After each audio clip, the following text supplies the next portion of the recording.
চাচা আমের বাজার কেমন? 600 টাকা কি মন? 52 কেজি। আসসালামু আলাইকুম ওয়া রাহমাতুল্লাহি ওয়া বারাকাতুহু। কেমন আছেন আপনারা? আলহামদুলিল্লাহ। আজকে আপনার অবস্থান করতেছি রাজশাহী জেলার কামারপাড়া এই বাজারে। এখানে আমের বাজার বসছে ঈদের পর। আজ চতুর্থ দিনে রাজশাহী থেকে দিকে যাচ্ছিলাম, তো হঠাৎই দেখলাম প্রচন্ড ভিড়, শুধু আম আর আম।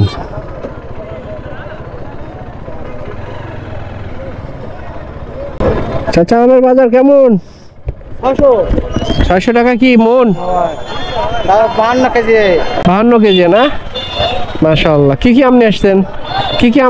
আটি ভালো না সব আন্টির না? হ্যাঁ।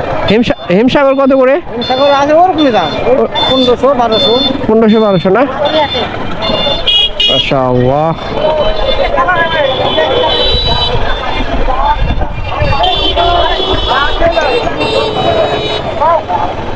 মাশাআল্লাহ মাশাআল্লাহ। আমারাম সুবহানাল্লাহ। এগুলো হচ্ছে হিমসাগর।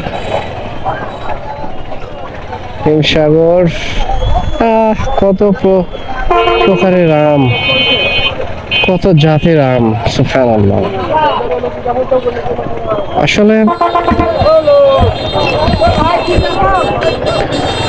আসলে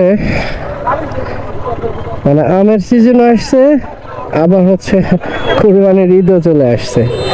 এই জন্য আসলে আমের প্রতি মানুষের যে একটা টান, আলাদা যে একটা টান, এইটা একটু কম।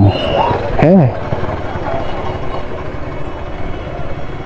সুবহানাল্লাহ। সারি সারি আম সাজিয়ে রাখছে, দেখছেন? সুবহানাল্লাহ। এটা রাজশাহী জেলার একদম লাস্ট পয়েন্ট বলতে পারেন। এটা রাজশাহী আপনার জেলার লাস্ট সীমানা, মানে শেষ সীমানা বলতে পারেন। শেষ সীমানা এটা, কারণ এটা হচ্ছে কামারপাড়া। দেন কামারপাড়া সামনেই হচ্ছে নওগাঁ জেলা। সামনে বলতে এখান থেকে 100 ফিটও হবে না। আমি আপনাদেরকে দেখানোর চেষ্টা করব। আমগুলা সারি সারি করে রাখা আছে। এখান থেকে আমগুলা দেশের বিভিন্ন প্রান্তে চলে যায়, এবং যারা অনলাইন বিজনেস করে তারাও কিন্তু এই জায়গাগুলা থেকে আম সংগ্রহ করে দেন, আপনাদের কাছে পাঠিয়ে থাকে। এই যে দেখছেন, এটাই হচ্ছে রাজশাহী জেলা শেষ, নওগাঁ জেলা শুরু।